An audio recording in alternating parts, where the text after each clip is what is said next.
रसूलुल्लाह सल्लल्लाहु अलैहि वसल्लम के वफ़ात के कुछ ही अरसे बाद ऑलमोस्ट पूरे अरब ने पहले खलीफा अबू बकर रज़ियल्लाहु ताला अन्हु की खिलाफत से बगावत का ऐलान कर दिया। लेकिन अबू बकर रज़ियल्लाहु ताला अन्हु ने बहुत ही तेज़ी से इन सारी बगावतों को अपने जनरल खालिद बिन वलीद की लीडरशिप में क्रश कर दी थी। एक बार फिर पूरा अरब मदीना की गवर्नमेंट के अंदर बिल्कुल यूनाइट हो चुका था। यहाँ से स्टोरी थोड़ी मुश्किल होने वाली है, क्योंकि इस्लाम सिर्फ अरब का नहीं बल्कि ग्लोबल रिलीजन बनने की तरफ जा रहा था, दुनिया की सबसे बड़ी सुपर पावर बनने वाला था। अबू बकर रज़ियल्लाहु ताला अन्हु की सारी बगावतों को क्रश करने के बाद पूरा अरब अब उनके कंट्रोल में था। लेकिन अरब फिर भी एक डेजर्ट था और बहुत ही गरीब हालात होने की वजह से पूरा अरब यूनाइट होने के बाद भी एक सुपर पावर नहीं बन सका। असल सुपर पावर अरब के बाहर रोमन और पर्शियन एम्पायर थी।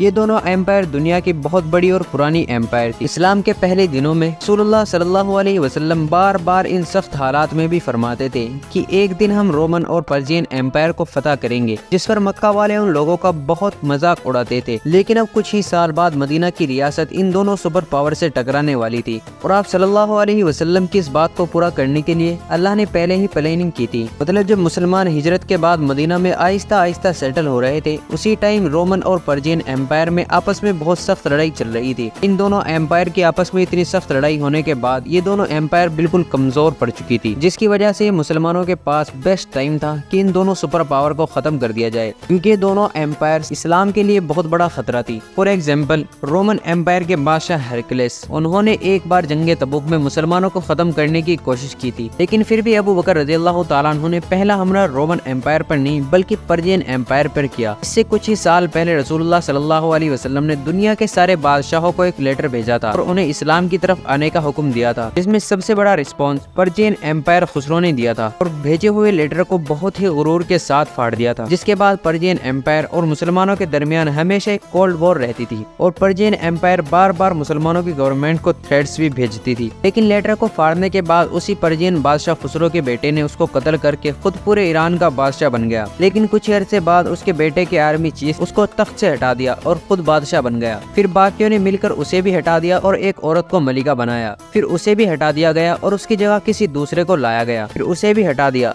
मतलब बिल्कुल थोड़े से अरसे में ईरान के 10 बादशाह बदले गए। इन सब की वजह से ईरान की गवर्नमेंट बाकी दोनों के मुकाबले बहुत कमजोर हो चुकी थी। जैसे हमारे इंडिया और पड़ोसी मुल्क बांग्लादेश में एक ही लीडर है, जिसकी वजह से पड़ोसी मुल्क पाकिस्तान दोनों कंट्रीज से बहुत पीछे रह चुका है। उसी तरह पर्शियन एम्पायर भी अपने लीडर के बार बार चेंज होने के बाद बहुत कमजोर हो चुका था और इस बात का मुसलमानों के लीडर अबू बकर रज़ियल्लाहु ताला अन्हु को बहुत अच्छे से पता था। इसलिए बगैर उन्होंने कोई टाइम वेस्ट किए दो बड़े फैसले लिए कि रोमन एम्पायर पर हमला करने के लिए फौज में सिर्फ और सिर्फ वो मुसलमान होंगे जो इस जिहाद के लिए वॉलंटियर करे, जो ना लड़ना चाहे वो ना लड़े। दूसरा फैसला उन्होंने अपने बेस्ट सेटल खालिद बिन वलीद रज़ियल्लाहु ताला अन्हु को लेटर भेजा कि यमामा में मुसैलिमा को हराने के बाद वापस मदीना नहीं बल्कि अपनी फौज को लेकर पर्शियन एम्पायर की तरफ जाओ। और खालिद बिन वलीद रज़ियल्लाहु ताला अन्हु 18,000 मुसलमानों को लेकर रोमन एम्पायर ईरान की तरफ रवाना हुए। ईरान उस जमाने में बहुत बड़ा था। खालिद बिन वलीद रज़ियल्लाहु ताला अन्हु जिस इलाके को फतह करने के लिए गए उसे आज के जमाने में कुवैत कहा जाता है,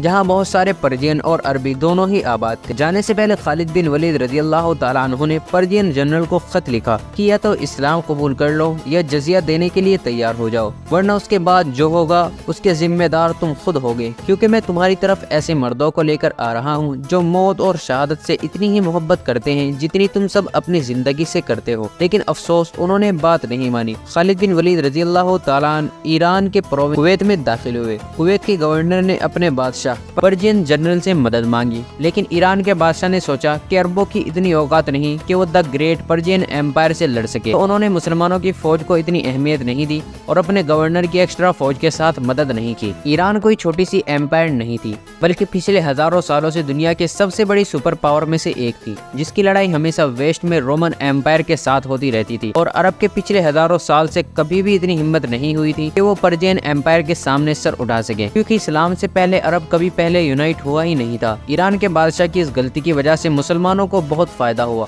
اور 18,000 مسلمان قزیمہ کی طرف روانہ ہوئے۔ کویت کا جنرل بھی اپنی 40,000 کی فوج لے کر اسی جگہ پہنچا جہاں مسلمان فوج رکی تھی۔ خالد بن ولید نے جب دیکھا کہ جنرل ہماری طرف آ رہا ہے تو اپنی فوج کو لے کر دوسرے علاقے کی طرف روانہ ہوئے۔ جنرل جب وہاں پہنچا تو اس نے دیکھا کہ وہ تو دوسرے علاقے میں گئے ہیں، تو وہ ان کے پیچھے اس علاقے کی طرف روانہ ہوا۔ خالد بن ولید نے جب دیکھا کہ ایران کا جنرل ہمارے ہی پیچھے آ رہا ہے تو وہ اپنی فوج کو لے کر واپس قزیمہ میں آ گئے اور آرام کرنے لگے۔ جنرل جب وہاں پہنچا تو وہاں بھی وہ نہیں تھے اور جب پتہ چلا کہ وہ واپس چلے گئے تو وہ پھر سے واپس آ گیا اور جب آ کر دیکھا تو مسلمان فوج ان سے لڑنے کے لیے بالکل تیار تھی، لیکن جنرل کی فوج بالکل تھک چکی تھی کیونکہ وہ لگاتار سفر کر رہی تھی، کیونکہ یہ خالد بن ولید کی ایک جنگی چال تھی۔ دونوں میں بہت سخت لڑائی ہوئی اور مسلمانوں نے ساری فوج کو ختم کر دیا، جس کی وجہ سے حضرت ابوبکر رضی اللہ تعالیٰ عنہ اس کویت کے بھی حکمران بنے اور اسلام عرب سے نکل کر ایک گلوبل ریلیجن کی طرف جانے لگا۔ لیکن اسلام پوری دنیا میں کیسے پھیلا یہ جاننا بہت ضروری ہے، تو اس کے لیے ہمارے چینل کو سبسکرائب کر کے بیل آئیکن کال پر سلیکٹ کر لیں تاکہ ایسی ہی ویڈیو آپ کے پاس سب سے پہلے پہنچ سکے۔